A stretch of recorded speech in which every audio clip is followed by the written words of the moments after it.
elections essentially tied in the polls nationally and in the key battlegrounds, including right here in Pennsylvania, all still very much in play.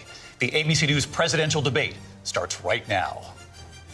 This is an ABC News special, the most consequential moment of this campaign. Kamala Harris. Together, we will chart a new way forward. Donald Trump. We will soon be a great nation again. Face to face, historic. The ABC News presidential debate. Here now, David Muir and Lindsay Davis. Good evening, I'm David Muir, and thank you.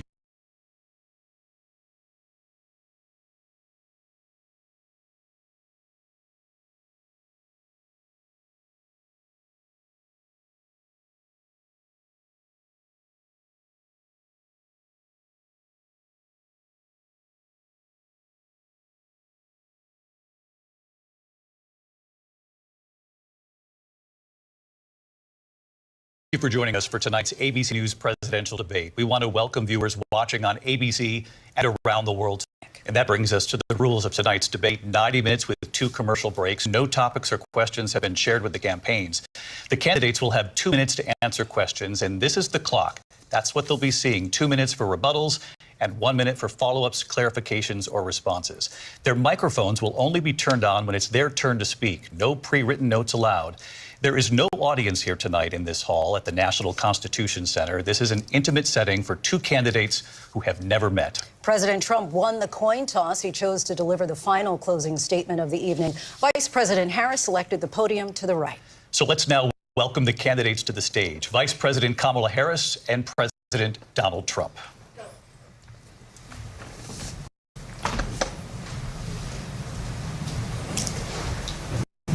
Kamala Harris. Let's have a good debate. Nice to see you. Have fun. Thank you. Welcome to you both. It's wonderful to have you. It's an honor to have you both here tonight. Good evening. We are looking forward to a spirited and thoughtful debate. So let's get started.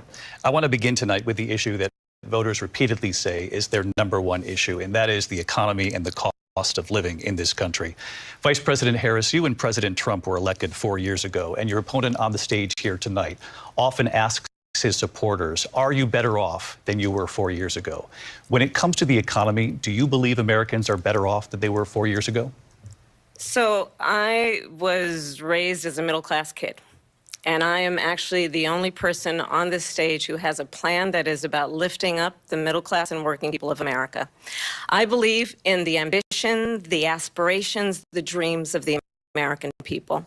And that is why I imagine and have actually a plan to build what I call an opportunity economy. Because here's the thing. We know that we have a shortage of homes and housing, and the cost of housing is too expensive for far too many people. We know that young families need support to raise their children, and I intend on extending a tax cut for those families of $6,000, which is the largest child tax credit that we have given in a long time, so that those young families can afford to buy a crib, buy a car seat, buy clothes for their children. My passion, one of them, is small businesses. My mother raised my sister and me, but there was a woman who helped raise us. We call her our second mother. She was a small business owner. I love our small businesses. My plan is to give a $50,000 tax deduction to start up small businesses, knowing they are part of the backbone of America's economy. My opponent, on the other hand, his plan is to do what he has done before, which is to provide a tax cut for billionaires and big corporations, which will result in $5 trillion to America's deficit. My opponent has a plan that I call the Trump's sales tax, which would be a 20% tax on everyday goods that you rely on to get through the month. Economists have said that Trump sales tax would actually result for middle-class families in about $4,000 more a year because of his policies and his ideas about what should be the backs of middle-class people paying for tax cuts for billionaires. President Trump, I'll give you 2 minutes. First of all, I have no sales tax. That's an incorrect statement. She knows that. We're doing tariffs on other countries. Other countries are going to finally, after 75 years, pay us back for all that we've done for the world. And the tariff will be substantial in some cases. I took in billions and billions of dollars, as you know, from China. In fact, they never took the tariff off because there was so much money they can't. It would totally destroy everything that they've set out to do. They're taking in billions of dollars from China and other places. They've left the tariffs on. When I had it, I had tariffs, and yet I had no inflation. Look, we've had a terrible economy because inflation which is really known as a country buster. It breaks up countries. We have inflation like very few people have ever seen before, probably the worst in our nation's history.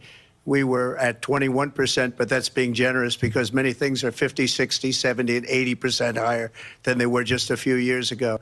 This has been a disaster for people, for the middle class, but for every class. On top of that, we have millions of people pouring into our country from prisons and jails, from mental institutions and insane asylums, and they're coming in and they're taking jobs that are occupied right now by African Americans and Hispanics, and also unions. Unions are going to be affected very soon. And you see what's happening. You see what's happening with towns throughout the United States. You look at Springfield, Ohio. You look at Aurora in Colorado. They are taking over the towns. They're taking over buildings. They're going in violently. These are the people that Xi and Biden led into our country, and they're destroying our country. They're dangerous. They're at the highest level of criminality, and we have to get them out. We have to get them out fast. I created one of the greatest economies in the history of our country. I'll do it again and even better. We are going to get to immigration and border security during this debate, but I would like to let Vice President Harris respond on the economy here. Well, I would love to. Let's talk about what Donald Trump left us. Donald Trump left us the worst unemployment since the Great Depression. Donald Trump left us the worst public health epidemic in a century. Donald Trump left us the worst attack on our democracy since the Civil War. And what we have done is clean up Donald Trump's mess. What we have done and what I intend to do is build on what we know are the aspirations and the hopes of the American people. But I'm going to tell you all in this debate tonight, you're going to hear from the same old tired playbook, a bunch of lies, grievances, and name-calling. What you're going to hear tonight is a detailed and dangerous plan called Project 2025 that the former president intends on implementing if he were elected again. I believe very strongly that the American people want a president who understands the importance of bringing us together, knowing we have so much more in common than what separates us. And I pledge to you to be a president for all Americans. President Trump will give you a minute here to respond. Number one, I have nothing to do, as you know, and as she knows better than anyone, I have nothing to do with Project 2025. That's out there. I haven't read it. I don't want to read it purposely. I'm not going to read it. This was a group of people that got together. They came up with some ideas, I guess some good, some bad. But it makes no difference. I have nothing to do. Everybody knows I'm an open book. Everybody knows what I'm going to do. Cut taxes very substantially and create a great economy like I did before. We had the greatest economy. We got hit with a pandemic. And the pandemic was not since 1917, where 100 million people died, has there been anything like it. We did a phenomenal job with the pandemic. We handed them over a country where the economy and where the stock market was higher than it was before the pandemic came in. Nobody's ever seen anything like it. We made ventilators for the entire world. We got gowns, we got masks, we did things that nobody thought possible. And people give me credit for rebuilding the military. They give me credit for a lot of things, but not enough credit for the great job we did with the pandemic. But the only jobs they got were bounce back jobs. These were jobs bounced back, and it bounced back and it went to their benefit. But I was the one that created them. They know it, and so does everybody else. Vice President Harris, I'll let you respond. So Donald Trump has no plan for you. And when you look at his economic plan, it's all about tax breaks for the richest people. I am offering what I describe as an opportunity economy, and the best economists in our country, if not the world, have reviewed our relative plans for the future of America. What Goldman Sachs has said is that Donald Trump's plan would make the economy worse. Mine would strengthen the economy. What the Wharton School has said is Donald Trump's plan would actually explode the deficit. 16 Nobel laureates have described his economic plan as something that would increase inflation and by the middle of next year would invite a recession. You just have to look at where we are and where we stand on the issues. And I'd invite you to know that Donald Trump actually has no plan for you because he is more interested in defending himself than he is in looking out for you. That's just a soundbite. They gave her that to say. Look, I went to the Wharton School of Finance, and many of those professors, the top professors, think my plan is a brilliant plan. It's a great plan. It's a plan that's going to bring up our worth, our value as a country. It's going to make people want to be able to go and work and create jobs and create a lot of good, solid money for our country. And just to finish off, she doesn't have a plan. She copied Biden's plan, and it's like 4 sentences. Like run, spot, run. 4 sentences that are just, oh, we'll try and lower taxes. She doesn't have a plan. Take a look at her plan. She doesn't have a plan. Mr. President, I do want to drill down on something you both brought up. The Vice President brought up your tariffs. You responded, and let's drill down on this, because your plan is what she calls is essentially a national sales tax. Your proposal calls for tariffs, as you pointed out here, on foreign imports across the board. You recently said that you might double your plan, imposing tariffs up to 20% on goods coming into this country. As you know, many economists say that with tariffs at that level, costs are then passed on to the consumer.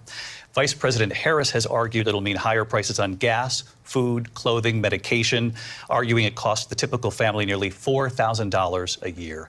Do you believe Americans can afford higher prices because of tariffs? They're not going to have higher prices. What's going to have and who's going to have higher prices is China and all of the countries that have been ripping us off for years. I was the only president ever. China was paying us hundreds of billions of dollars, and so were other countries. And, you know, if she doesn't like them, they should have gone out and they should have immediately cut the tariffs. But those tariffs are there 3.5 years now under their administration. We are going to take in billions of dollars, hundreds of billions of dollars. I had no inflation, virtually no inflation. They had the highest inflation perhaps in the history of our country, because I've never seen a worse period of time. People can't go out and buy cereal or bacon or eggs or anything else. The people of our country are absolutely dying with what they've done. They've destroyed the economy. And all you have to do is look at a poll. The polls say 80 and 85 and even 90% that the Trump economy was great, that their economy was terrible. Vice President Harris, I do want to ask for your response, and you heard what the president said there, because the Biden administration did keep a number of the Trump tariffs in place. So how do you respond? Well, let's be clear that the Trump administration resulted in a trade deficit, one of the highest we've ever seen in the history of America. He invited trade wars. You want to talk about his deal with China? What he ended up doing is, under Donald Trump's presidency, he ended up selling American chips to China to help them improve and modernize their military, basically sold us out, when a policy about China should be in making sure the United States of America wins the competition for the 21st century, which means focusing on the details of what that requires, focusing on relationships with our allies, focusing on investing in American-based technology so that we win the race on AI, on quantum computing, focusing on what we need to do to support America's workforce so that we don't end up having on the short end of the stick in terms of workers' rights. But what Donald Trump did, let's talk about this, with COVID, is he actually thanked President Xi for what he did during COVID. Look at his tweet. Thank you, President Xi, exclamation point, when we know that Xi was responsible for lacking and not giving us transparency about the origins of COVID. President Trump, I'll let you respond. First of all, they bought their chips from Taiwan. We hardly make chips anymore because of philosophies like they have and policies like they have. I don't say her because she has no policy. Everything that she believed 3 years ago and 4 years ago is out the window. She's going to my philosophy now. In fact, I was going to send her a MAGA hat.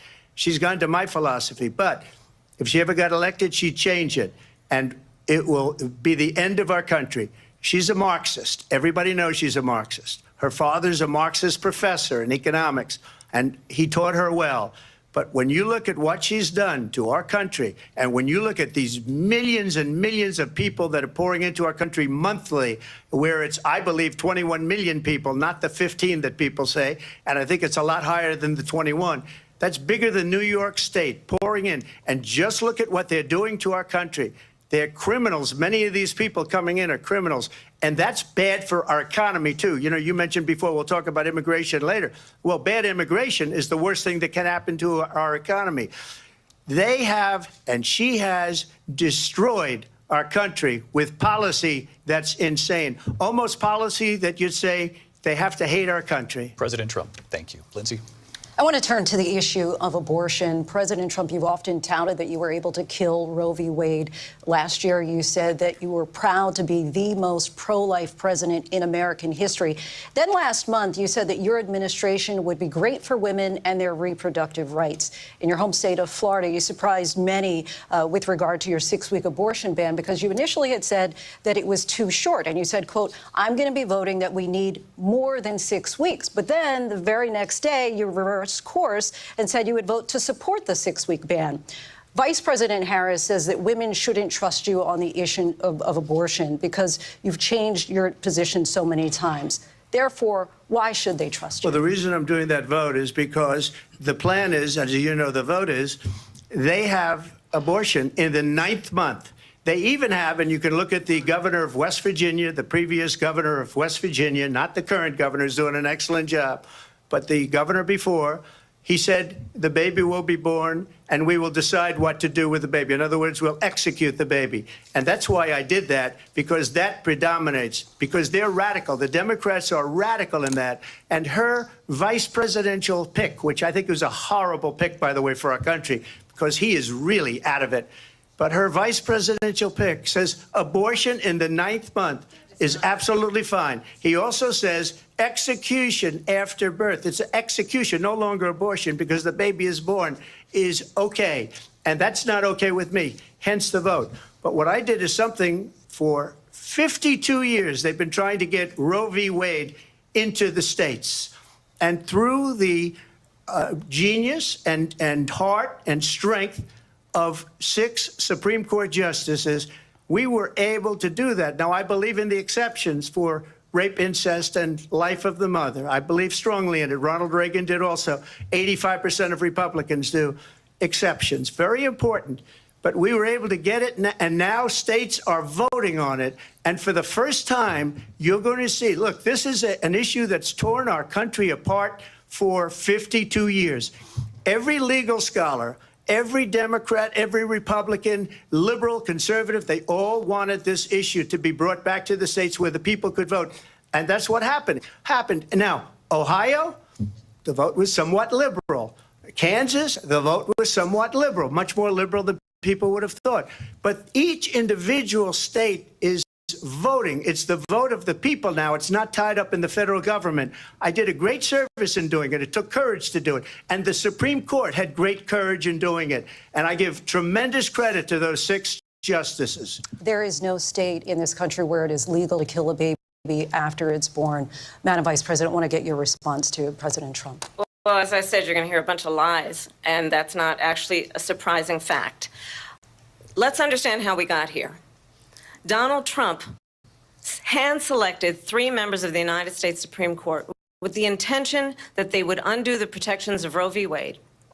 And they did exactly as he intended. And now in over 20 states, there are Trump abortion bans, which make it criminal for a doctor or nurse to provide health care. In one state, it provides prison for life. Trump abortion bans that make no exception even for rape and incest, which understand what that means. A survivor of a crime of violation to their body does not have the right to make a decision about what happens to their body next. That is immoral. And one does not have to abandon their faith or deeply held beliefs to agree. The government, and Donald Trump certainly, should not be telling a woman what to do with her body. I have talked with women around our country. You want to talk about this is what people wanted? Pregnant women who want to carry a pregnancy to term, suffering from a miscarriage, being denied care in an emergency room because the healthcare providers are afraid they might go to jail, and she's bleeding out in a car in the parking lot. She didn't want that. Her husband didn't want that. A 12 or 13-year-old survivor of incest being forced to carry a pregnancy to term. They don't want that. And I pledge to you, when Congress passes a bill to put back in place the protections of Roe v. Wade, as President of the United States, I will proudly sign it into law. But understand, if Donald Trump were to be reelected, he will sign a national abortion ban. Understand, in his Project 2025, there would be a national abortion, a monitor that would be monitoring your pregnancies, your miscarriages. I think the American people believe that certain freedoms, in particular the freedom to make decisions about one's own body, should not be made by the government. Thank you, Vice President Harris. Well, there she goes again. It's a lie. I'm not signing a ban, and there's no reason to sign a ban because we've gotten what everybody wanted. Democrats, Republicans, and everybody else, and every legal scholar wanted it to be brought back into the states, and the states are voting. And it may take a little time, but for 52 years, this issue has torn our country apart, and they've wanted it back in the states. And I did something that nobody thought was possible. The states are now voting. What she says is an absolute lie. And as far as the abortion ban, no, I'm not in favor of abortion ban, but it doesn't matter because this issue has now been taken over by the states. Would you veto a national abortion ban if it came Well, to I your won't desk? have to because, again, two things. Number one, she said she'll go back to Congress. She'll never get the vote. It's impossible for her to get the vote, especially now with the 50-50 and essentially 50-50 in both Senate and the House. She's not going to get the vote. She can't get the vote. She won't even come close to it. So it's just talk. You know what it reminds me of? When they said they're going to get student loans terminated, and it ended up being a total catastrophe. The student loans, and then her, I think probably her boss, if you call him a boss, he spends all his time on the beach. But look, her boss went out and said, we'll do it again. We'll do it a different way. And he went out, got rejected again by the Supreme Court. So all these students got taunted with this whole thing about this whole idea. And how unfair that would have been, part of the reason they lost, to the millions and millions of people that had to pay off their student loans. They didn't get it for free. But they were saying it's the same way that they talked about that they talk about abortion. But if I could just get a yes or no, because your running mate, J.D. Vance, has said that you would veto it if it did come to your desk. Well, I didn't discuss it with J.D. in all fairness. J.D., and I don't mind if he has a certain view, but I think he was speaking for me, but I really didn't. Look, we don't have to discuss it because she'd never be able to get it, just like she couldn't get student loans. They couldn't get student loans. They didn't even come close to getting student loans. They taunted young people and a lot of other people that had loans. They can never get this approved. So it doesn't matter what she says about going to Congress. Well, wonderful. Let's go to Congress. Do it. But the fact is that for years, they wanted to get it out of Congress and out of the federal government. And we did something that everybody said couldn't be done. And now you have a vote of the people on abortion. Vice President Harris, I want to give you your time to respond, but I do want to ask, would you support any restrictions on a woman's right to an abortion? I absolutely support reinstating the protections of Roe v. Wade. And as you rightly mentioned, nowhere in America is a woman carrying a pregnancy to term and asking for an abortion. That is not happening. It's insulting to the women of America. And understand what has been happening under Donald Trump's abortion bans. Couples who pray and dream of having a family are being denied IVF treatments. What is happening in our country? Working people, working women who are working 1 or 2 jobs, who can barely afford childcare as it is, have to travel to another state to get on a plane sitting next to strangers to go and get the health care she needs. Barely can afford to do it, and what you are putting her through is unconscionable. And the people of America have not, the majority of Americans believe in a woman's right to make decisions about her own body, and that is why in every state where this issue has been on the ballot, in red and blue states both, the people of America have voted for freedom. Vice President Harris, Excuse me, I thank have you. to respond. Another lie. It's another lie. I have been a leader on IVF, which is fertilization. The IVF, I have been a leader. In fact, when they got a very negative decision on IVF from the Alabama courts, I saw the people of Alabama and the legislature 2 days later voted it in. I've been a leader on it. They know that, and everybody else knows it. I have been a leader on fertilization, IVF. And the other thing, you should ask, will she allow abortion in the 8th month, 9th month, 7th month? Come on. Okay, would you do that? Why don't you ask her that question? Why don't you answer the question? Would you because veto? Under Roe v. Answer Wade, the question, would you veto? you could do abortions in the 7th month, the 8th month, the 9th That's month, not true. and probably after birth. Just look at the governor, former governor of Virginia. The governor of Virginia said, we put the baby aside, and then we determine what we want to do with the baby. President Trump, thank you. We're going to turn now to immigration and border security. We know it's an issue that's important to Republicans, Democrats, voters across the board in this country. Vice President Harris, you were tasked by President Biden with getting to the root causes of migration from Central America. We know that illegal border crossings reached a record high in the Biden administration. This past June, President Biden imposed tough new asylum restrictions. We know the numbers since then have dropped significantly. But my question to you tonight is, why did the administration wait until 6 months before the election to act? And would you have done anything differently from President Biden on this? So I'm the only person on this stage who has prosecuted transnational criminal organizations for the trafficking of guns, drugs, and human beings. And let me say that the United States Congress, including some of the most conservative members of the United States Senate, came up with a border security bill which I supported. And that bill would have put 1,500 more border agents on the border to help those folks who are working there right now overtime, trying to do their job. It would have allowed us to stem the flow of fentanyl coming into the United States. I know there are so many families watching tonight who have been personally affected by the surge of fentanyl in our country. That bill would have put more resources to allow us to prosecute transnational criminal organizations for trafficking in guns, drugs, and human beings. But you know what happened to that bill? Donald Trump got on the phone, called up some folks in Congress, and said, kill the bill. And you know why? Because he'd prefer to run on a problem instead of fixing a problem. And understand, this comes at a time where the people of our country actually need a leader who engages in solutions, who actually addresses the problems at hand. But what we have in the former president is someone who would prefer to run on a problem instead of fixing a problem. And I'll tell you something, he's going to talk about immigration a lot tonight, even when it's not the subject that is being raised. And I'm going to actually do something really unusual, and I'm going to invite you to attend one of Donald Trump's rallies, because it's a really interesting thing to watch. You will see during the course of his rallies, he talks about fictional characters like Hannibal Lecter. He will talk about windmills cause cancer. And what you will also notice is that people start leaving his rallies early out of exhaustion and boredom. And I will tell you, the one thing you will not hear him talk about is you.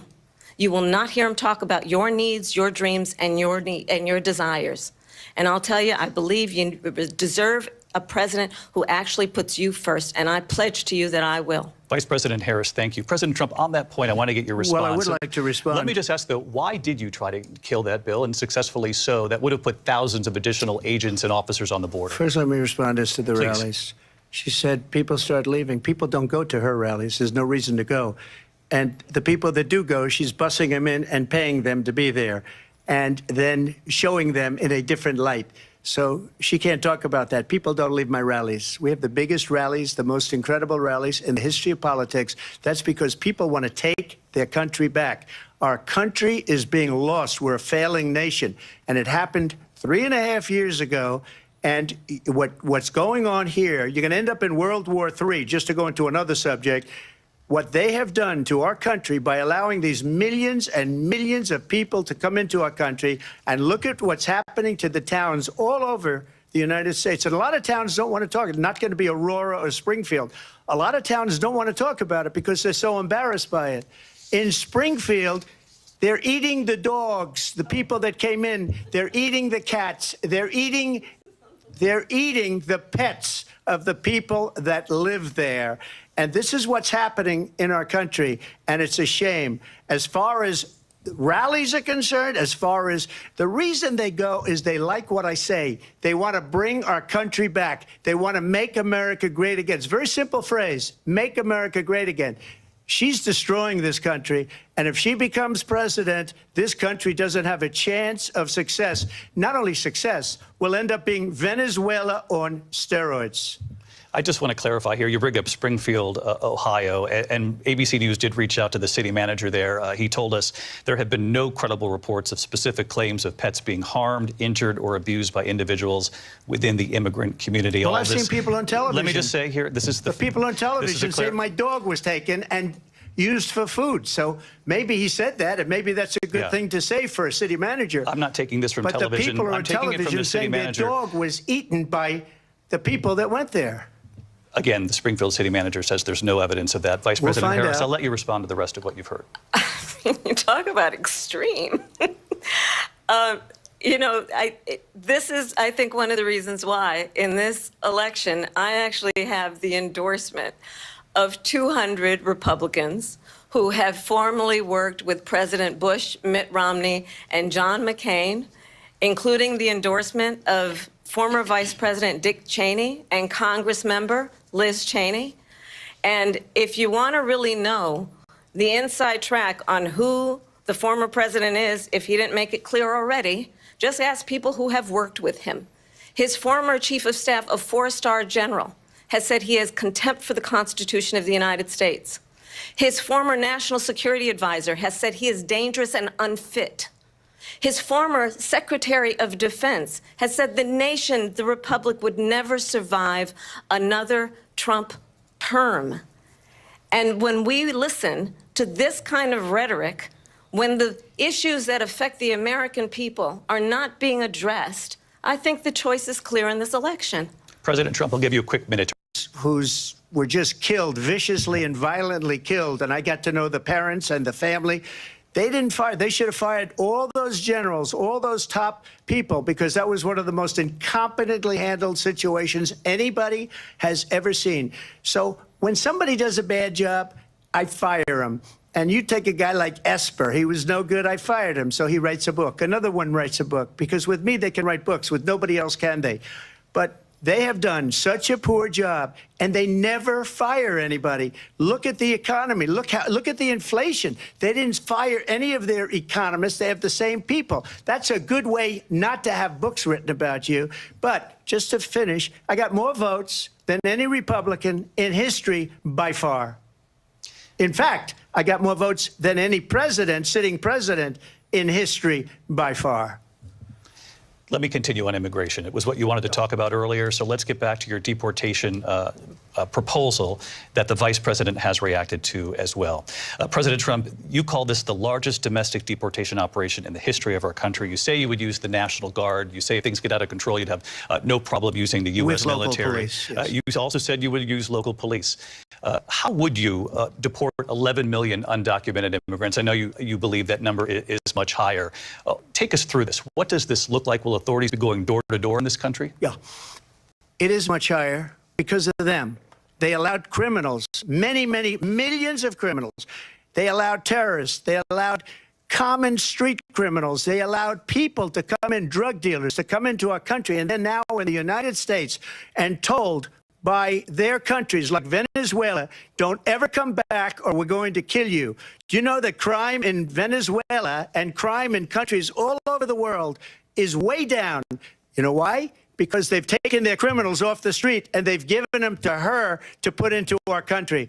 And this will be one of the greatest mistakes in history for them to allow. And I think they probably did it because they think they're going to get votes, but it's not worth it because they're destroying the fabric of our country by what they've done. There's never been anything done like this at all. They've destroyed the fabric of our country. Millions of people let in, and all over the world, crime is down all over the world except here. Crime here is up and through the roof. Despite their fraudulent statements that they made, crime in this country is through the roof. And we have a new form of crime. It's called migrant crime. And it's happening at levels that nobody thought possible. President Trump, as you know, the FBI says overall violent crime is actually coming down in this country. But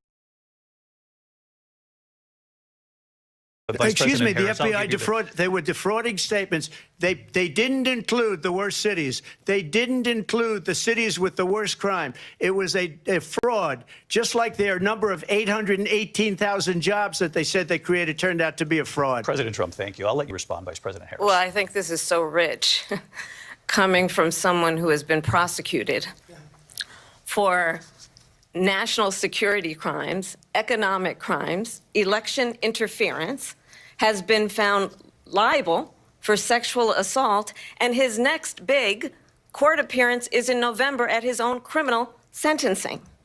And let's be clear, where each person stands on the issue of what is important about respect for the rule of law and respect for law enforcement. The former vice president called for defunding federal law enforcement, 45,000 agents, get this, on the day after he was arraigned on 34 felony counts.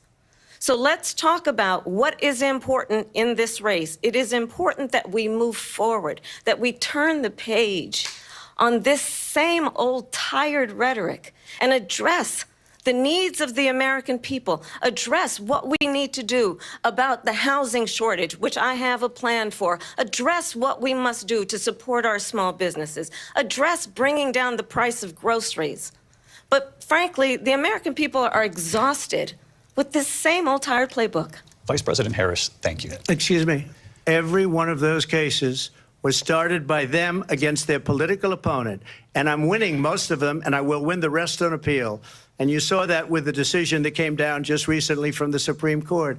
I'm winning most of them. But those are cases, it's called weaponization. Never happened in this country. They weaponized the Justice Department. Every one of those cases was involved with the DOJ, from Atlanta and Fani Willis to the Attorney General of New York and the DA in New York. Every one of those cases.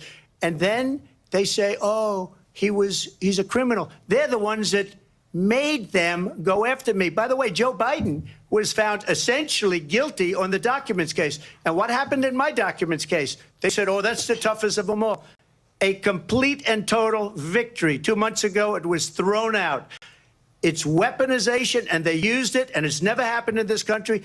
They used it to try and win an election. They're fake cases. President Trump, thank you. A really quick response here, Vice President Harris, on this notion of weaponization of the Justice Department. Well, let's talk about extreme and understand the context in which this election in 2024 is taking place. The United States Supreme Court recently ruled that the former president would essentially be immune from any misconduct if he were to enter the White House again.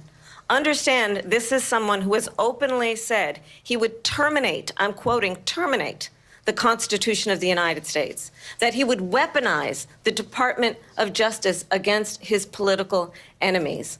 Someone who has openly expressed disdain for members of our military. Understand what it would mean if Donald Trump were back in the White House with no guardrails, because certainly we know now the court won't stop him. We know J.D. Vance is not going to stop him.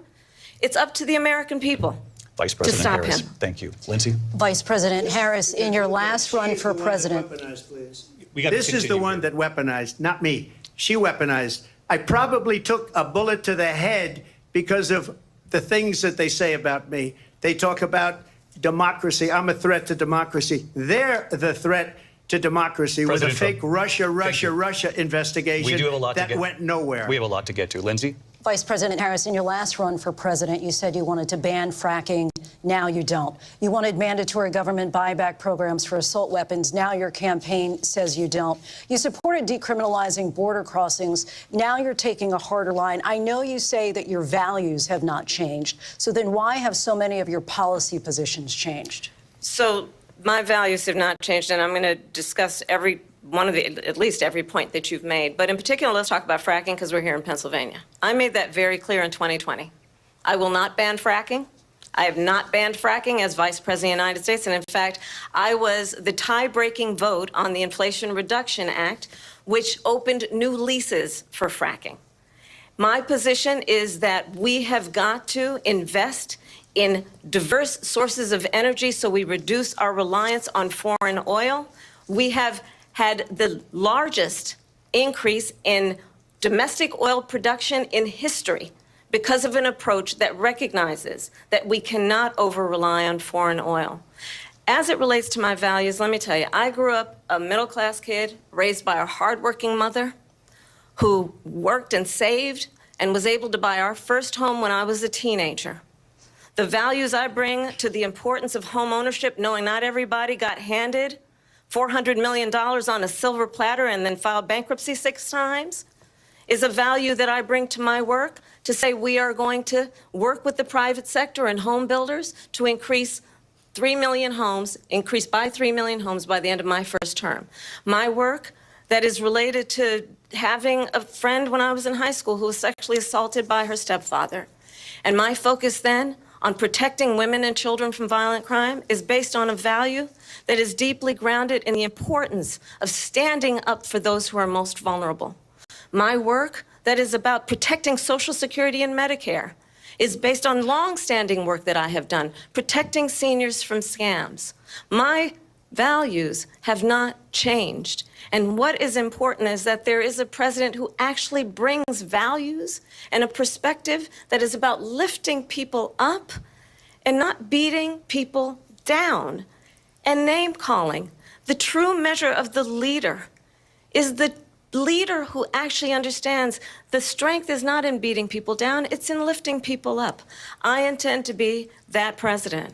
President Trump, your response? First of all, I wasn't given $400 million. I wish I was. My father was a Brooklyn builder, Brooklyn, Queens, and a great father, and I learned a lot from him. But I was given a fraction of that, a tiny fraction, and I built it into many, many billions of dollars, many, many billions. And when people see it, they are even surprised. So we don't have to talk about that. Fracking, she's been against it for 12 years. Defund the police, she's been against that forever. She gave all that stuff up very wrongly, very horribly, and everybody's laughing at it, okay? They're all laughing at it. She gave up at least 12 and probably 14 or 15 different policies. Like, she was big on defund the police. In Minnesota, she went out, wait a minute, I'm talking now, if you don't mind, please. Does that sound familiar? She went out in Minnesota and wanted to let criminals that killed people, that burned down Minneapolis, she went out and raised money to get them out of jail. She did things that nobody would ever think of. Now she wants to do transgender operations on illegal aliens that are in prison. This is a radical left liberal that would do this. She wants to confiscate your guns, and she will never allow fracking in Pennsylvania. If she won the election, fracking in Pennsylvania will end on day one. Just to finish, one thing so important in my opinion. So I got the oil business going like nobody has ever done before. When they took over, they got rid of it, started getting rid of it, and the prices were going up the roof. They immediately let these guys go to where they were. I would have been 5 times, 4 times, 5 times higher, because you're talking about 3.5 years ago. They got it up to where I was because they had no choice, because the prices of energy were quadrupling and doubling. You saw what happened to gasoline. So they said, let's go back to Trump. But if she won the election, the day after that election, they'll go back to destroying our country, and oil will be dead, fossil fuel will be dead, we'll go back to windmills, and we'll go back to solar, where they need a whole desert to get some energy to come out. You ever see a solar plant? By the way, I'm a big fan of solar, but they take 400, 500 acres of desert President soil. Trump, we have a These lot are of not good issues things that we for the have to get environment to. that We're she out of time. understands. Thank you. Lindsay, thank you. We have an election in just 56 days. And I want to talk about the peaceful transfer of power, which, of course, we all know is a cornerstone of our democracy, and the role of a president in a moment of crisis. Mr. President, on January 6th, you told your supporters to march to the Capitol. You said you would be right there with them. The country and the world saw what played out at the Capitol that day, the officers coming under attack. Aides in the West Wing say you watched it unfold on television off the Oval Office. You did send out tweets, but it was more than 2 hours before you sent out that video message telling your supporters to go home. Is there anything you regret about what you did on that day? You just said a thing that isn't covered. Peacefully and patriotically, I said during my speech, not later on. Peacefully and patriotically. And nobody on the other side was killed. Ashley Babbitt was shot by an out-of-control police officer. that should have never, ever shot her. It's a disgrace. But we didn't do this group of people that have been treated so badly. I ask, what about all the people that are pouring into our country and killing people that she allowed to pour in? She was the border czar, remember that. She was the border czar. She doesn't want to be called the border czar because she's embarrassed by the border. In fact, she said at the beginning, oh, I'm surprised you're not talking about the border yet. That's because she knows what a bad job they've done. What about those people? When are they going to be prosecuted? When are these people from countries all over the world, not just South America?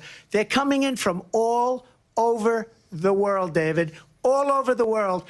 And crime rates are down all over the world because of it. But let me just when ask are those, David, when are those people going to be prosecuted? When are the people that burned down Minneapolis going to be prosecuted? Or in Seattle? They went into Seattle. They took over a big percentage of the city of Seattle. When are those people going to be prosecuted? But let me just ask You might ask her that question. You were the president. You were watching it unfold on television. It's a very simple question as we move forward toward another election. Is there anything you regret about what you did on that day? Yes or no? I had nothing to do with that other than they asked me to make a speech. I showed up for a speech. I said, I think it's going to be big. I went to Nancy Pelosi and the mayor of Washington, D.C., and the mayor put it back in writing, as you know. I said, you know, this is going to be a very big rally or whatever you want to call it. And again, it wasn't done by me. It was done by others. I said, I'd like to give you 10,000 National Guard or soldiers. They rejected me. Nancy Pelosi rejected me. It was just 2 weeks ago. Her daughter has a tape of her saying she is fully responsible for what happened. They want to get rid of that tape. It would have never happened if Nancy Pelosi and the mayor of Washington did their jobs. I wasn't responsible for security. Nancy Pelosi was responsible. She didn't do her job. The question was about you as president, not about former Speaker Pelosi. But I do want Vice President Harris to respond here. I was at the Capitol on January 6th.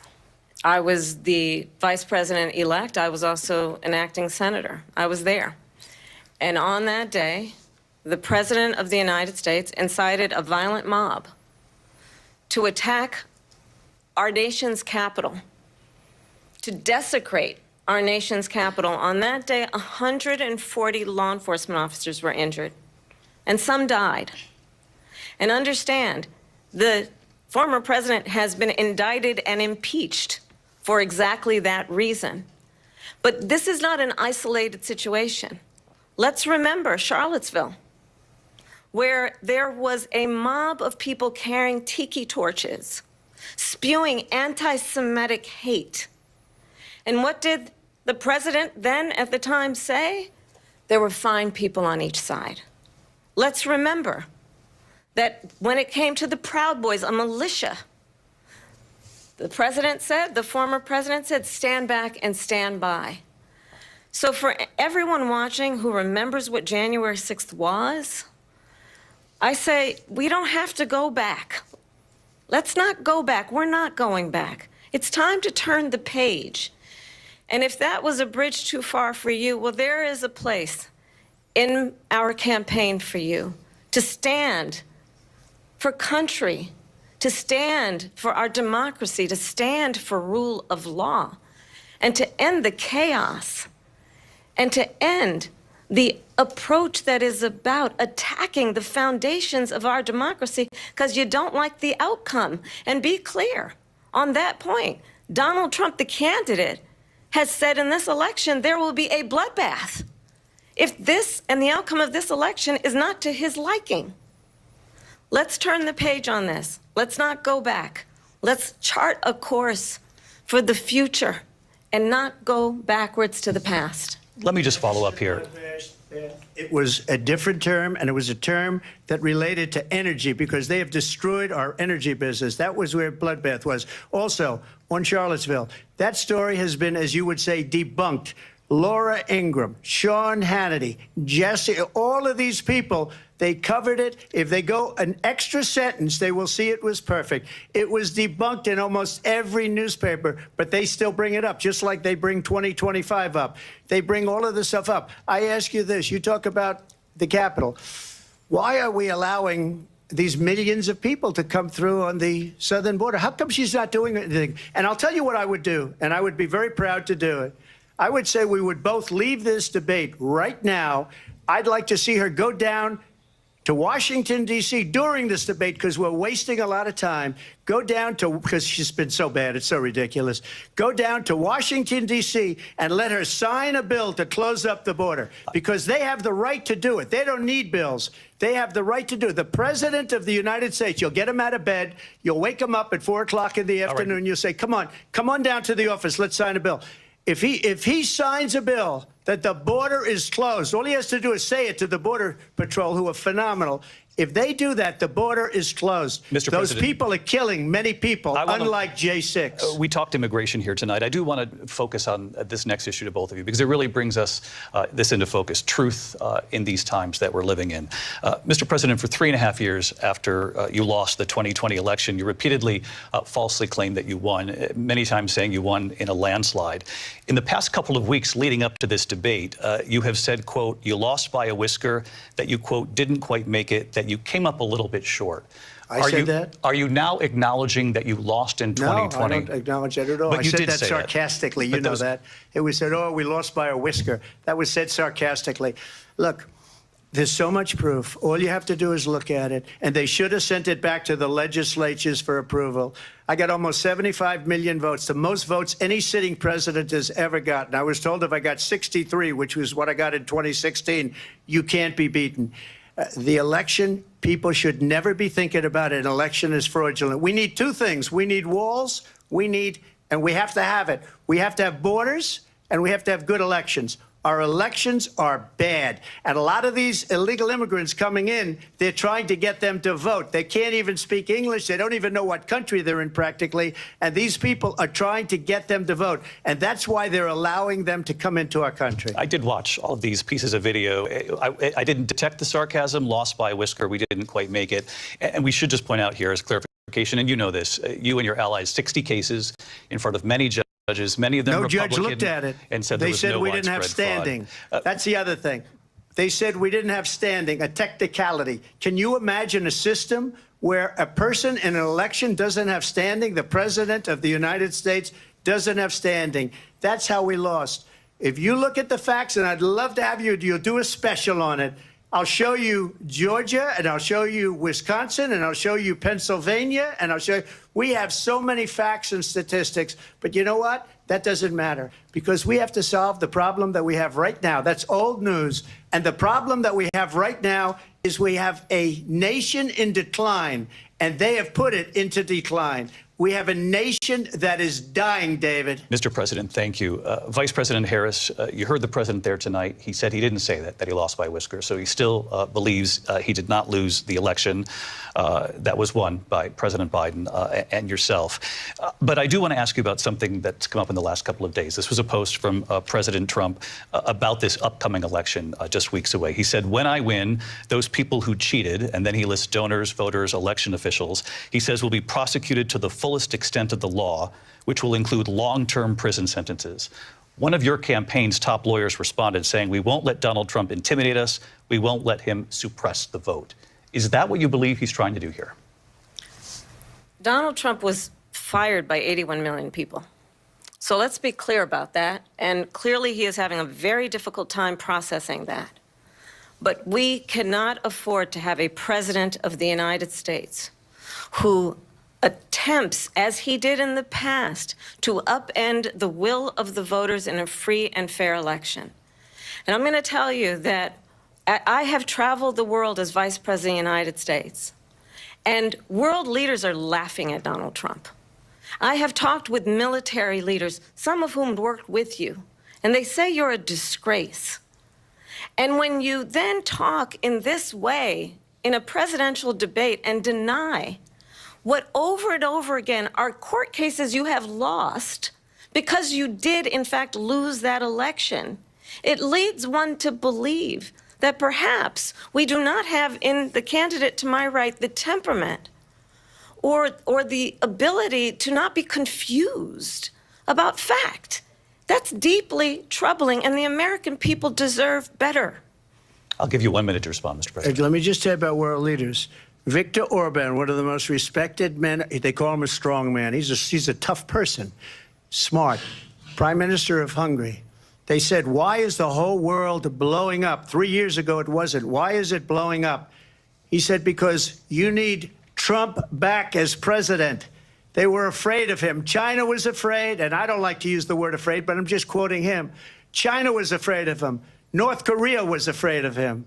Look at what's going on with North Korea, by the way. He said Russia was afraid of him. I ended the Nord Stream 2 pipeline, and Biden put it back on day one, but he ended the XL pipeline.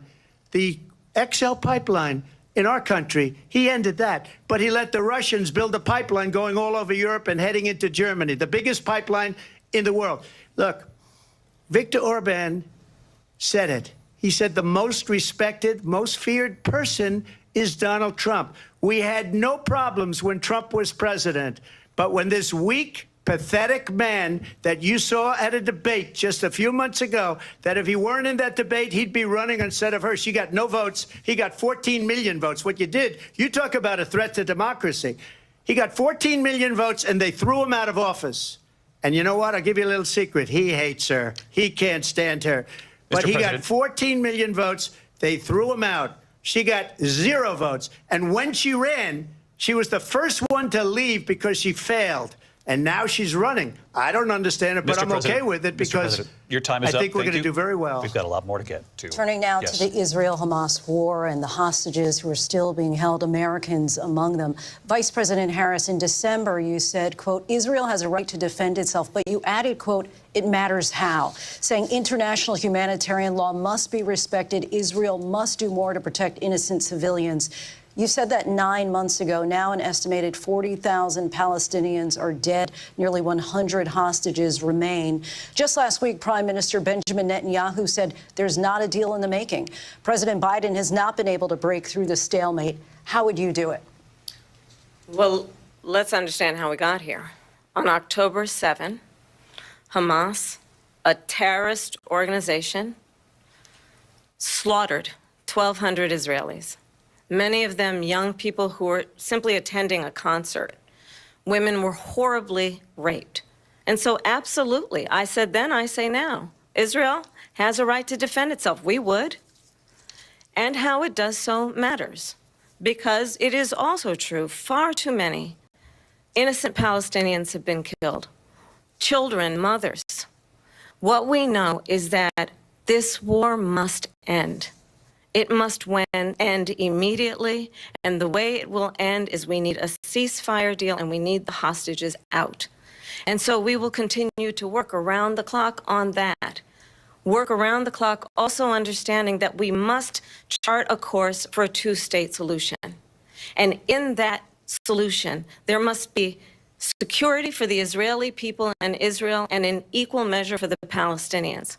But the one thing I will assure you always, I will always give Israel the ability to defend itself, in particular as it relates to Iran and any threat that Iran and its proxies pose to Israel. But we must have a two-state solution where we can rebuild Gaza, where the Palestinians have security, self-determination, and the dignity they so rightly deserve. President Trump, how would you negotiate with Netanyahu and also Hamas in order to get the hostages out and prevent the killing of more innocent civilians in Gaza? If I were president, it would have never started.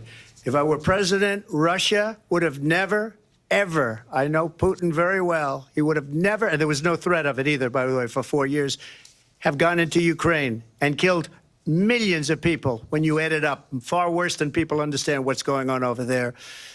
But when she mentions about Israel, all of a sudden, she hates Israel. She wouldn't even meet with Netanyahu when he went to Congress to make a very important speech. She refused to be there because she was at a sorority party of hers. She wanted to go to the sorority party. She hates Israel. If she's president, I believe that Israel will not exist within 2 years from now. And I've been pretty good at predictions, and I hope I'm wrong about that one.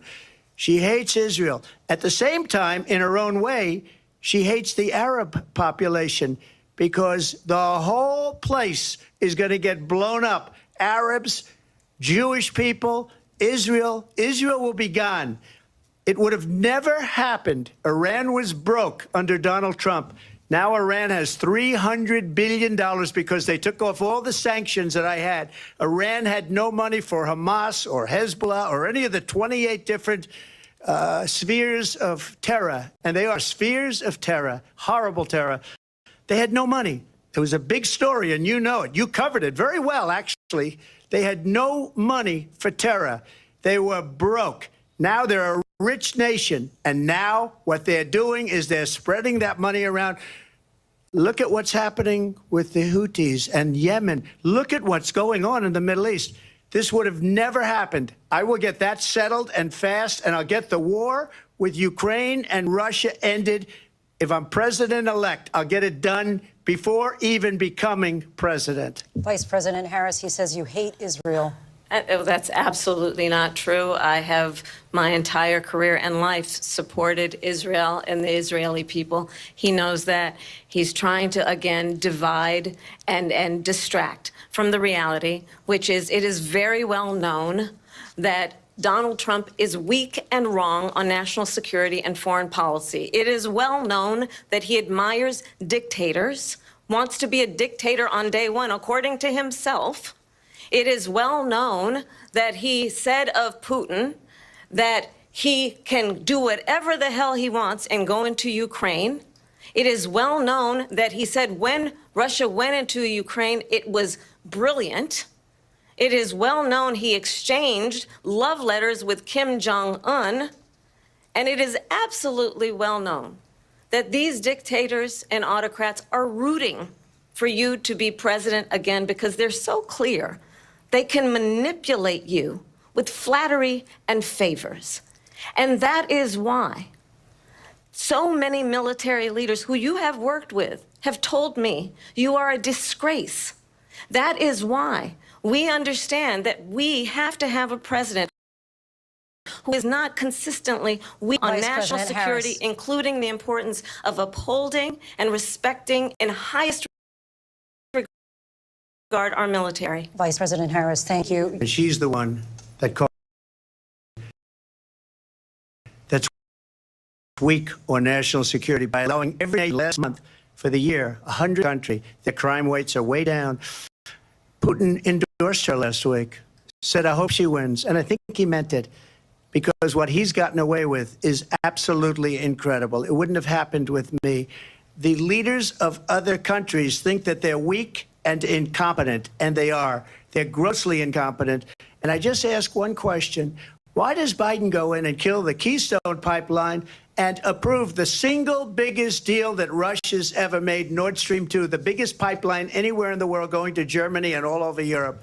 Because they're weak and they're ineffective. And Biden, by the way, President gets paid Trump, a lot of money. Thank you. We have a lot of issues to get to. We'll be right back with much more of this historic ABC News presidential debate from the National Constitution Center right here in Philadelphia. Back in a moment.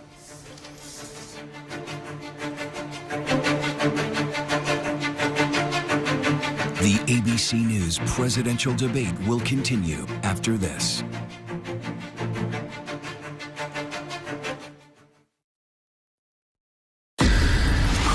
It was a regular day for 19-year-old Melissa Witt.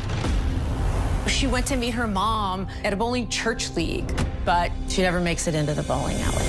My gut knew this was not a young girl who just ran away.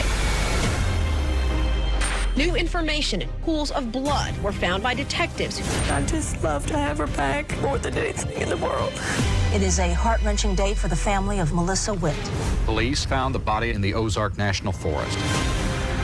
We had several suspects. All these kinds of leads. A known serial killer in your area. Could he be involved? We're actually finding key evidence that could have slipped through the cracks.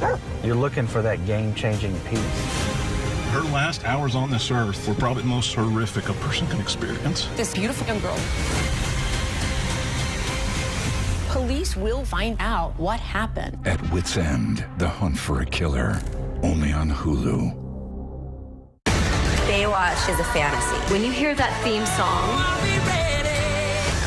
it was a wild time, and I was a wild chick. Jason Momoa exploded. Carmen was a bombshell. Pamela Anderson was an icon. I'm really proud of everything I've done. Almost. Baywatch was a whirlwind of epic highs and bitter lows. Everyone likes to watch sexy things. You're 24. He's 54. Yeah. It just seemed like I had met my soulmate. You fired 4 times. Friday, 2020 is all new. The 32-year-old former ballerina, the center of the so-called Black Swan trial. Here we go. You haven't spoken out before. Why did you decide to talk now? The stunning all-new 2020 premieres Friday at 9, 8 Central on ABC. Hey, good morning, America.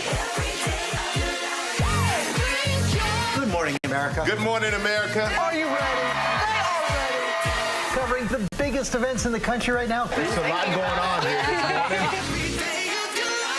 You don't just see it, you feel it. I'm in. I'm in. I'm in too. I'll be here. I am here and so happy. I'm in. I'm in too. Michael, George, Clara, Ginger.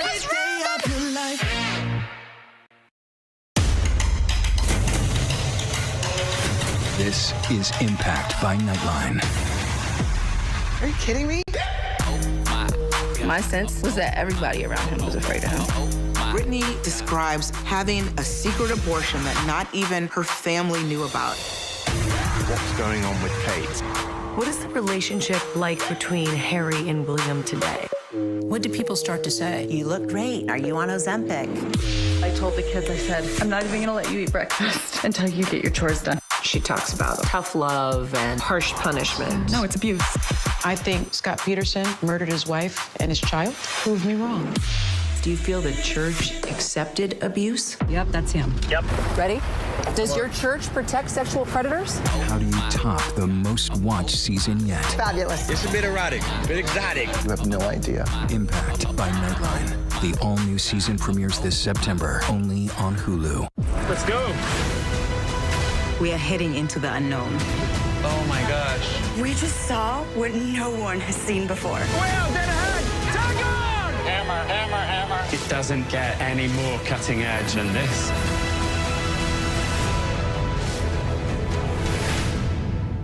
Reporting from outside Wembley Stadium, surrounded by Swifties as Taylor Swift is set to kick off 5 sold-out concerts. I'm Maggie Rulli. You're streaming ABC News Live. What does it take to be the most watched newscast in America? We are part of an operation. Is this our combat operations center? We're approaching the gate. Militants came in from... Hi. Appreciate you. Thank you. Ismail? David. ABC's World News Tonight with David Muir is America's most watched newscast. You're watching America's #1 streaming news. Keep streaming with ABC News Live. Live from the National Constitution Center in Philadelphia, Pennsylvania. Here again, David Muir and Lindsay Davis. Welcome back to this historic ABC News presidential debate tonight. We're going to continue here, and I want to turn to the war in Ukraine. We're now 2.5 years into this conflict. Mr. President, it has been the position of the Biden administration that we must defend Ukraine from Russia, from Vladimir Putin, to defend their sovereignty, their democracy, that it's in America's best interest to do so, arguing that if Putin wins, he may be emboldened to move even further into other countries. You have said you would solve this war in 24 hours. You said so just before the break tonight. How exactly would you do that? And I want to ask you a very simple question tonight. Do you want Ukraine to win this war? I want the war to stop. I want to save lives that are being uselessly, people being killed by the millions. It's the millions. It's so much worse than the numbers that you're getting, which are fake numbers. Look, we're in for 250 billion or more because they don't ask Europe, which is a much bigger beneficiary to getting this thing done than we are. They're in for $150 billion less because Biden and you don't have the courage to ask Europe like I did with NATO. They paid billions and billions, hundreds of billions of dollars when I said, either you pay up or we're not going to pay. So that's maybe one of the reasons they don't like me as much as they like weak people. But you take a look at what's happening. We're in for 250 to 275 billion. They're into 100 to 150. They should be forced to equalize. With that being said, I want to get the war settled. I know Zelensky very well, and I know Putin very well. I have a good relationship, and they respect your president, okay? They respect me. They don't respect Biden. How would you respect him? Why? For what reason? He hasn't even made a phone call in 2 years to Putin, hasn't spoken to anybody. They don't even try and get it. That is a war that's dying to be settled. I will get it settled before I even become president. If I win, when I'm president-elect, and what I'll do is I'll speak to one, I'll speak to the other, I'll get them together. That war would have never happened. And in fact, when I saw Putin after I left, unfortunately left because our country has gone to hell. But after I left, when I saw him building up soldiers, he did it after I left, I said, oh, he must be negotiating. It must be a good, strong point of negotiation. Well, it wasn't, because Biden had no idea how to talk to him. He had no idea how to stop it. And now you have millions of people dead, and it's only getting worse, and it could lead to World War III. Don't kid yourself, David. We're playing with World War III, and we have a president that we don't even know if he's... Where is our president? We don't even know if he's a president. And just to clarify they here... They threw him out of a campaign like a dog. We don't even know. Is he our president? But we have a president, Mr. President, that doesn't know he's alive. Your time is up. Just to clarify in the question, do you believe it's in the U.S. best interests for Ukraine to win this war, yes or no? I think it's the U.S. best interest to get this war finished and just get it done. All right. Negotiate a deal, because we have to stop all of these human lives from being destroyed. I want to take this to Vice President Harris. I want to get your thoughts on support for Ukraine in this moment, but also, as Commander-in-Chief, if elected, how would you deal with Vladimir Putin, and would it be any different from what we're seeing from President Biden? Well, first of all, it's important to remind the former president you're not running against Joe Biden, you're running against me. I believe the reason that Donald Trump says that this war would be over within 24 hours is because he would just give it up. And that's not who we are as Americans. Let's understand what happened here. I actually met with Zelensky a few days before Russia invaded, tried through force to change territorial boundaries, to defy one of the most important international rules and norms, which is the importance of sovereignty and territorial integrity. And I met with President Zelensky. I shared with him American intelligence about how he could defend himself. Days later, I went to NATO's eastern flank, to Poland and Romania. And through the work that I and others did, we brought 50 countries together to support Ukraine in its righteous defense. And because of our support, because of the air defense, the ammunition, the artillery, the javelins, the Abrams tanks that we have provided, Ukraine stands as an independent and free country. If Donald Trump were president, Putin would be sitting in Kyiv right now. And understand what that would mean, because Putin's agenda is not just about Ukraine. Understand why the European allies and our NATO allies are so thankful that you are no longer president, and that we understand the importance of the greatest military alliance the world has ever known, which is NATO, and what we have done to preserve the ability of Zelensky and the Ukrainians to fight for their independence.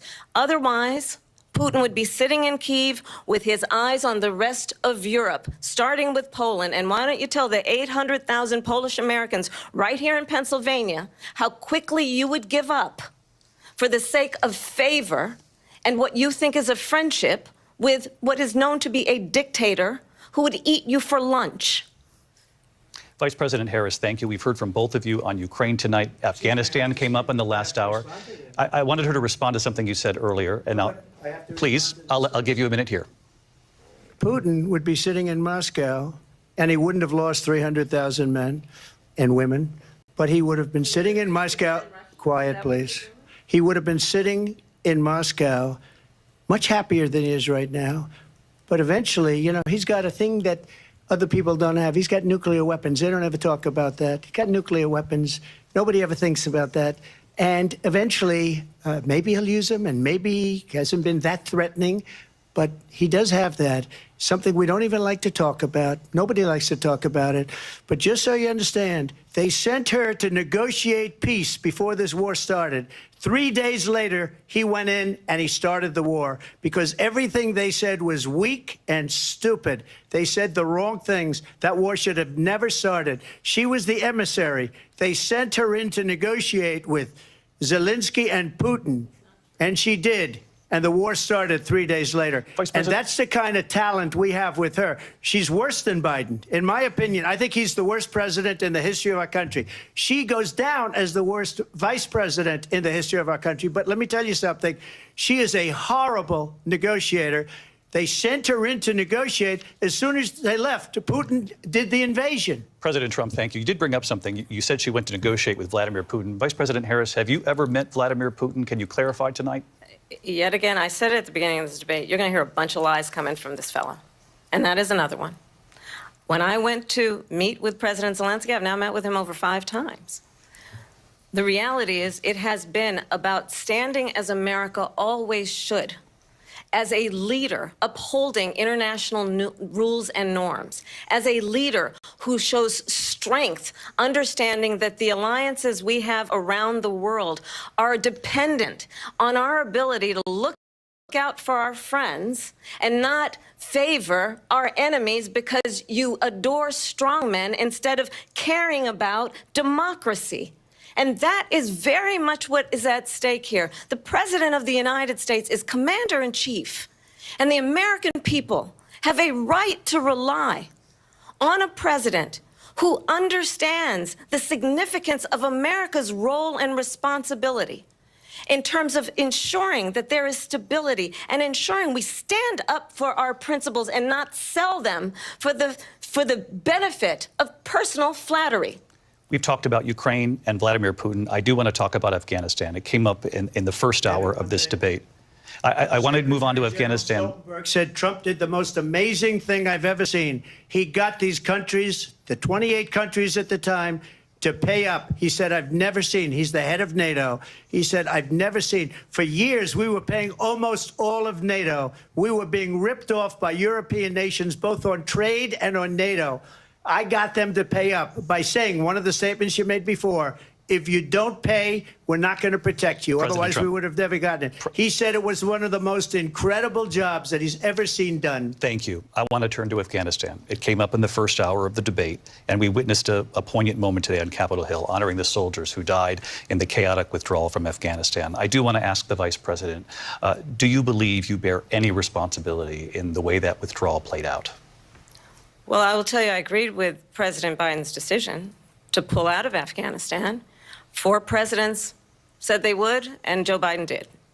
And as a result, America's taxpayers are not paying the $300 million a day we were paying for that endless war. And as of today, there is not one member of the United States military who is in active duty in a combat zone in any war zone around the world, the first time this century. But let's understand how we got to where we are. Donald Trump, when he was president, negotiated one of the weakest deals you can imagine. He calls himself a deal maker. Even his national security advisor said it was a weak, terrible deal. And here's how it went down. He bypassed the Afghan government. He negotiated directly with a terrorist organization called the Taliban. The negotiation involved the Taliban getting 5,000 Taliban terrorists released. And get this, and the president at the time invited the Taliban to Camp David, a place of storied significance for us as Americans, a place where we honor the importance of American diplomacy, where we invite and receive respected world leaders. And this former president, as president, invited them to Camp David because he does not, again, appreciate the role and responsibility of the President of the United States to be commander-in-chief with a level of respect. And this gets back to the point of how he has consistently disparaged and demeaned members of our military, fallen soldiers, and the work that we must do to uphold the strength and the respect of the United States of America around the world. Vice President Harris, thank you. President Trump, your response to her saying that you began the negotiations with the Taliban. So if you take a look at that period of time, the Taliban was killing our soldiers, a lot of them, with snipers. And I got involved with the Taliban because the Taliban was doing the killing. That's the fighting force within Afghanistan. They don't bother doing that because, you know, they deal with the wrong people all the time. But I got involved. And Abdul is the head of the Taliban. He is still the head of the Taliban. And I told Abdul, don't do it anymore. You do it anymore, you're going to have problems. And he said, why do you send me a picture of my house? I said, you're going to have to figure that out, Abdul. And for 18 months, we had nobody killed. We did have an agreement negotiated by Mike Pompeo. It was a very good agreement. The reason it was good, it was we were getting out. We would have been out faster than them, but we wouldn't have lost the soldiers. We wouldn't have left many Americans behind, and we wouldn't have left $85 billion worth of brand new, beautiful military equipment behind. And just to finish, they blew it. The agreement said you have to do this, this, this, this, this, and they didn't do it. They didn't do it. The agreement was terminated by us because they didn't do what they were supposed to do. I want to move on. And these people did the worst withdrawal, and in my opinion, the most embarrassing moment in the history of our country. And by the way, that's why Russia attacked Ukraine, because they saw how incompetent she and her boss are. President Trump, thank you. I want to move on now to race and politics in this country. Mr. President, you recently said of Vice President Harris, quote, I didn't know she was black until a number of years ago when she happened to turn black, and now she wants to be known as black. I want to ask a bigger picture question here tonight. Why do you believe it's appropriate to weigh in on the racial identity of your opponent? I don't, and I don't care. I don't care what she is. I don't care. You make a big deal out of something. I couldn't care less. Whatever she wants to be is okay with me. But those were your words, so I'm asking... I don't know. I mean, all I can say is I read where she was not black, that she put out, and I'll say that. And then I read that she was black, and that's okay. Either one was okay with me. That's up to her. That's up to her. Vice President Harris, your thoughts on this? I think it's, I mean, honestly, I think it's a tragedy that we have someone who wants to be president who has consistently, over the course of his career, attempted to use race to divide the American people.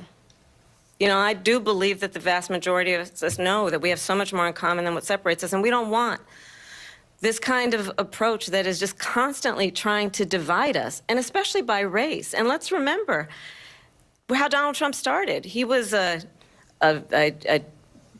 land, he owned buildings, and he was investigated because he refused to rent property to black families.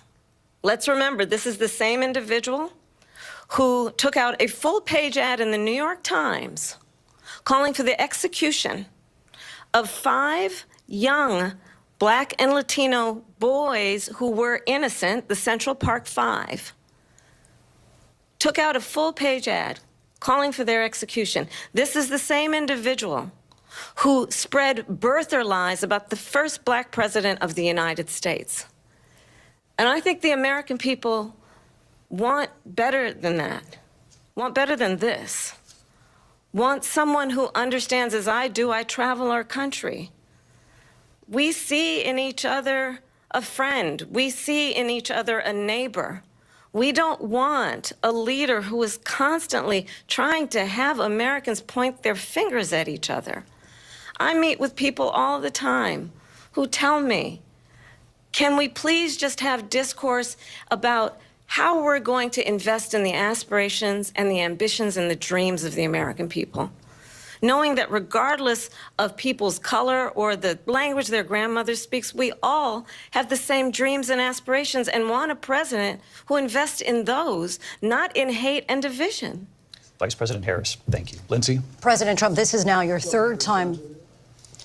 This is the most divisive presidency in the history of our country. There's never been anything like it. They're destroying our country, and they come up with things like what she just said, going back many, many years, when a lot of people, including Mayor Bloomberg, agreed with me on the Central Park 5. They admitted, they said, they pled guilty. And I said, well, if they pled guilty, they badly hurt a person, killed a person ultimately. And if they pled guilty, then they pled, we're not guilty. But this is a person that has to stretch back years, 40, 50 years ago, because there's nothing now. I built one of the greatest economies in the history of the world, and I'm going to build it again. It's going to be bigger, better, and stronger. But they're destroying our economy. They have no idea what a good economy is. Their oil policies, every single policy. And remember this, she is Biden. You know, she's trying to get away from Biden. I don't know the gentleman, she says. She is Biden. The worst inflation we've ever had, a horrible economy because inflation has made it so bad, and she can't get away with that. Thank you. Your time is up, I Lindsay. want to respond to that, though. I want to just respond briefly. Clearly, I am not Joe Biden, and I am certainly not Donald Trump. And what I do offer is a new generation of leadership for our country, one who believes in what is possible, one who brings a sense of optimism about what we can do instead of always disparaging the American people. I believe in what we can do to strengthen our small businesses, which is why I have a plan. Let's talk about our plans and let's compare the plans. I have a plan to give startup businesses $50,000 tax deduction, to pursue their ambitions, their innovation, their ideas, their hard work. I have a plan, $6,000 for young families for the first year of your child's life, to help you in that most critical stage of your child's development. I have a plan that is about allowing people to be able to pursue what has been fleeting in terms of the American dream by offering a help with down payment of $25,000 down payment assistance for first-time home buyers. That's the kind of conversation, I believe, David, that people really want tonight, as opposed to a conversation that is constantly about belittling and name-calling. Let's turn the page Vice President and move Harris, forward. thank you. Let's turn to policy. President Let's turn Trump, back we to have policy. to move on. President Trump.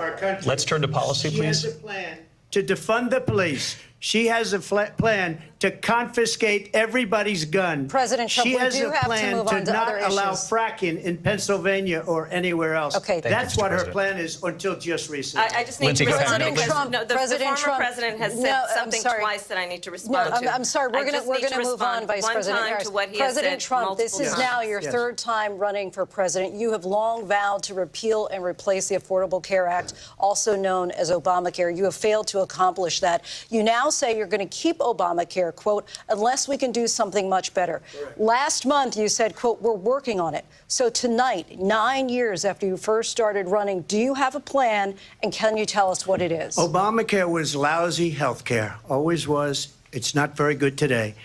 And what I said, that if we come up with something, and we are working on things, we're going to do it and we're going to replace it. But remember this, I inherited Obamacare because Democrats wouldn't change it. They wouldn't vote for it. They were unanimous. They wouldn't vote to change it. If they would have done that, we would have had a much better plan than Obamacare. But the Democrats came up. They wouldn't vote for it. I had a choice to make when I was president. Do I save it and make it as good as it can be, never going to be great, or do I let it rot? And I felt I had an obligation, even though politically it would have been good to just let it rot and let it go away. I decided, and I told my people, the top people, and they're very good people. I have a lot of good people in that administration. We read about the bad ones. We had some real bad ones, too, and so do they. They have really bad ones. The difference is they don't get rid of them. But let me just explain. I had a choice to make. Do I save it and make it as good as it can be, or do I let it rot? And I saved it. I did the right thing. But it's still never going to be great, and it's too expensive for people. And what we will do is we're looking at different plans. If we can come up with a plan that's going to cost our people, our population, less money and be better health care than Obamacare, then I would absolutely do it. But until then, I'd run it as good as it can be run. So just a yes or no, you still do not have a plan? I have concepts of a plan. I'm not president right now. But if we come up with something, I would only change it if we come up with something that's better and less expensive. And there are concepts and options we have to do that. And you'll be hearing about it in the not-too-distant future. Vice President Harris, in 2017, you supported Bernie Sanders' proposal to do away with private insurance and create a government-run healthcare system. 2 years later, you proposed a plan that included a private insurance option. What is your plan today? Well, first of all, I absolutely support, and over the last 4 years as vice president, private health care options. But what we need to do is maintain and grow the Affordable Care Act. But I'll get to that, Lindsay. I just need to respond to a previous point that the former president has made. I've made very clear my position on fracking. And then this business about taking everyone's guns away. Tim Walz and I are both gun owners. We're not taking anybody's guns away. So stop with the continuous lying about this stuff. As it relates to the Affordable Care Act, understand, just look at the history to know where people stand. When Donald Trump was president, 60 times he tried to get rid of the Affordable Care Act. 60 times. I was a senator at the time when I will never forget the early morning hours when it was up for a vote in the United States Senate. And the late, great John McCain, who you have disparaged as being, you don't like him, you said, at the time because he got caught. He was an American hero. The late, great John McCain, I will never forget that night, walked onto the Senate floor and said, no, you don't. No, you don't. No, you don't get rid of the Affordable Care Act. You have no plan. And what the Affordable Care Act has done is eliminate the ability of insurance companies to deny people with pre-existing conditions. I don't have to tell the people watching tonight, you remember what that was like? Remember when an insurance company could deny if a child had asthma, if someone was a breast cancer survivor, if a grandparent had diabetes? And thankfully, as I've been vice president, and we over the last 4 years have strengthened the Affordable Care Act, we have allowed for the first time Medicare to negotiate drug prices on behalf of you, the American people. Donald Trump said he was going to allow Medicare to negotiate drug prices. He never did. We did. And now we have capped the cost of insulin at $35 a month. Since I've been vice president, we have capped the cost of prescription medication for seniors at $2,000 a year. And when I am president, we will do that for all people, understanding that the value I bring to this is that access to health care should be a right and not just a privilege of those who can afford it. And the plan has to be to strengthen the Affordable Care Act, not get rid of it. Vice President Harris, thank in terms you. of where Donald Trump stands on that. I want to move to an issue that's important for a lot of... She made a mistake. Number one, John McCain fought Obamacare for 10 years. But it wasn't only him. It were all of the Democrats that kept it going. And you know what? We can do much better than Obamacare, much less money. But she won't improve private insurance for people, private medical insurance. That's another thing she doesn't want to get. People are paying privately for insurance that have worked hard and made money, and they want to have private. She wants everybody to be on government insurance where you wait 6 months for an operation that you need immediately. President Trump, thank you. We have another issue that we'd like to get to that's important for a number of Americans, in particular younger voters, and that's climate change. President Trump, with regard to the environment, you say that we have to have clean air and clean water.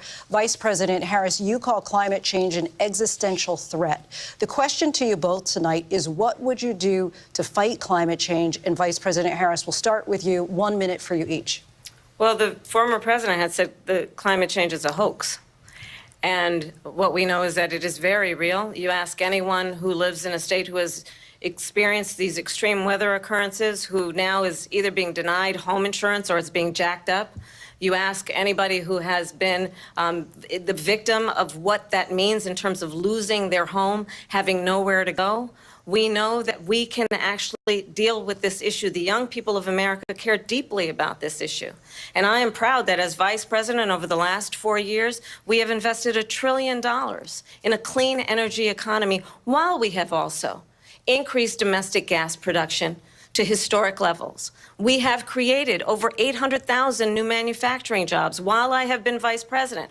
We have invested in clean energy to the point that we are opening up factories around the world. Donald Trump said he was going to create manufacturing jobs. He lost manufacturing jobs. And I'm also proud to have the endorsement of the United Auto Workers and Sean Fain, who also know that part of building a clean energy economy includes investing in American-made products, American automobiles. It includes growing what we can do around American manufacturing and opening up auto plants, not closing them like happened under Donald Trump. Vice President Harris, thank you. That didn't happen under Donald Trump. Let me just tell you, they lost 10,000 manufacturing jobs this last month. It's going, they're all leaving.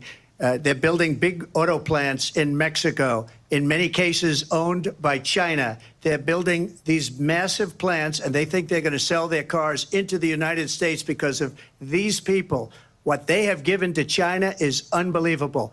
But we're not going to let that. We'll put tariffs on those cars so they can't come into our country, because they will kill the United Auto Workers and any auto worker, whether it's in Detroit or South Carolina or any other place.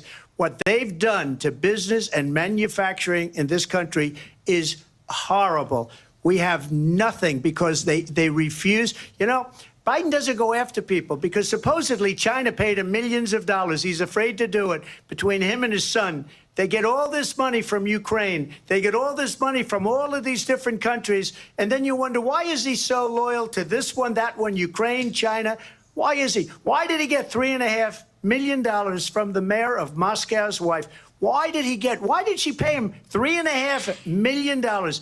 This is a crooked administration, and they're selling our country down the tubes. President Trump, thank you. Thank you. We'll be right back with closing statements from both of our candidates. An historic night, this ABC News presidential debate from Philadelphia. Back in a moment.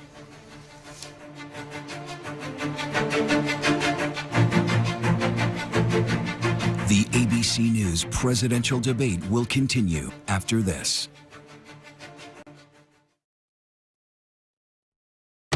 Baywatch is a fantasy. Baywatch was sexy. Baywatch was the #1 show in the world. When you hear that theme song,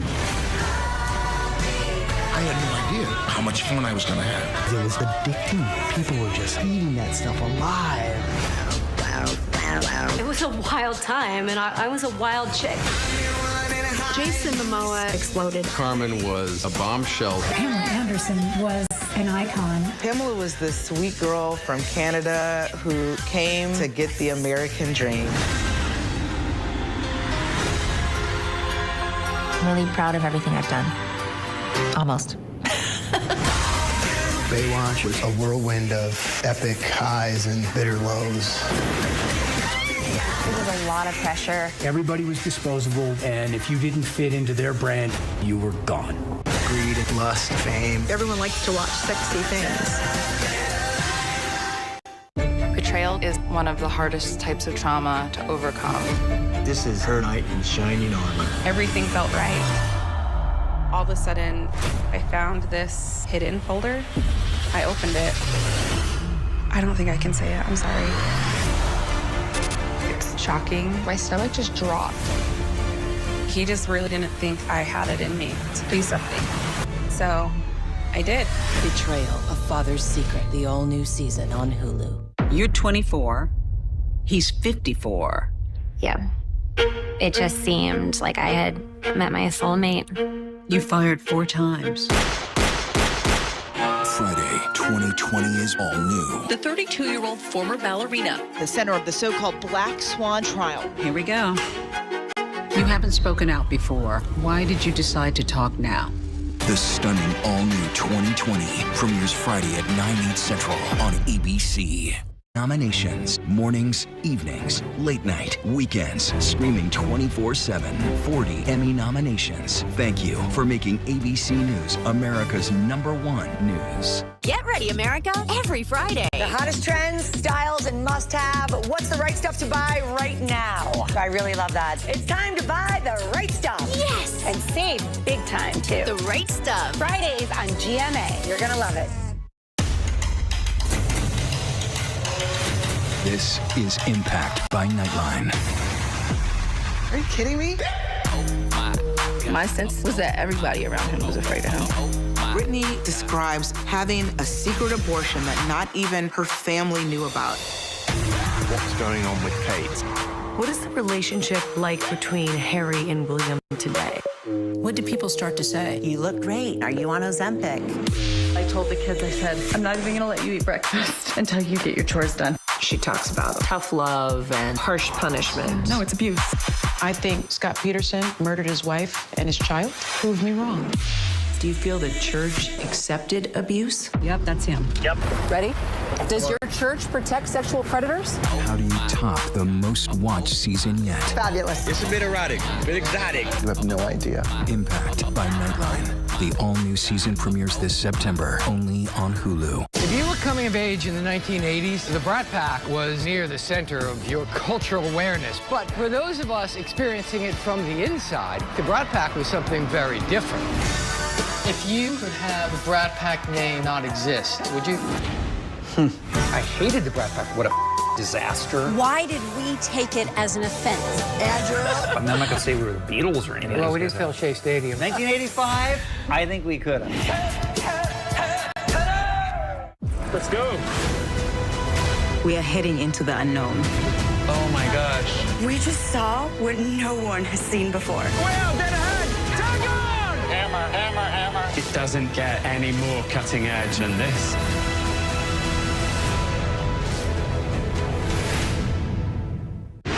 Reporting from the floor of the Republican National Convention, I'm Rachel Scott. Wherever the story is, we'll take you there. You're streaming ABC News Live. Live from the National Constitution Center in Philadelphia, Pennsylvania.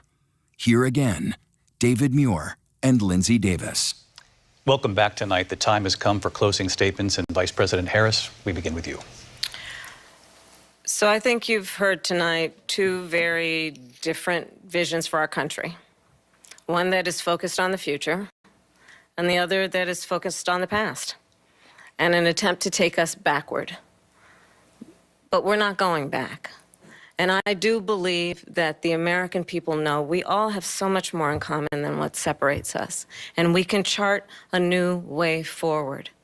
And a vision of that includes having a plan, understanding the aspirations, the dreams, the hopes, the ambition of the American people, which is why I intend to create an opportunity economy, investing in small businesses, in new families, in what we can do around protecting seniors, what we can do that is about giving hardworking folks a break and bringing down the cost of living. I believe in what we can do together that is about sustaining America's standing in the world and ensuring that we have the respect that we so rightly deserve, including respecting our military and ensuring we have the most lethal fighting force in the world.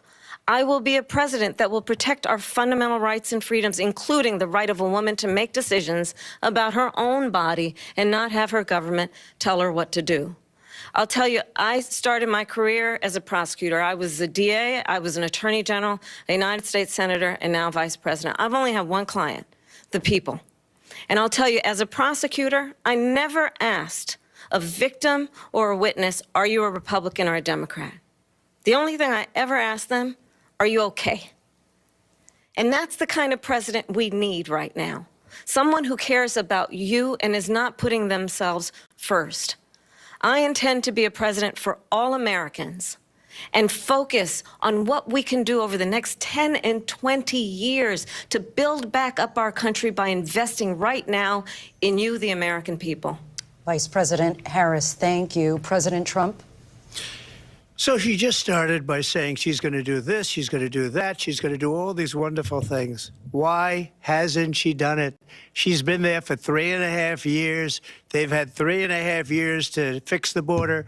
They've had 3.5 years to create jobs and all the things we talked about. Why hasn't she done it? She should leave right now, go down to that beautiful White House, go to the Capitol, get everyone together and do the things you want to do, but you haven't done it, and you won't do it because you believe in things that the American people don't believe in.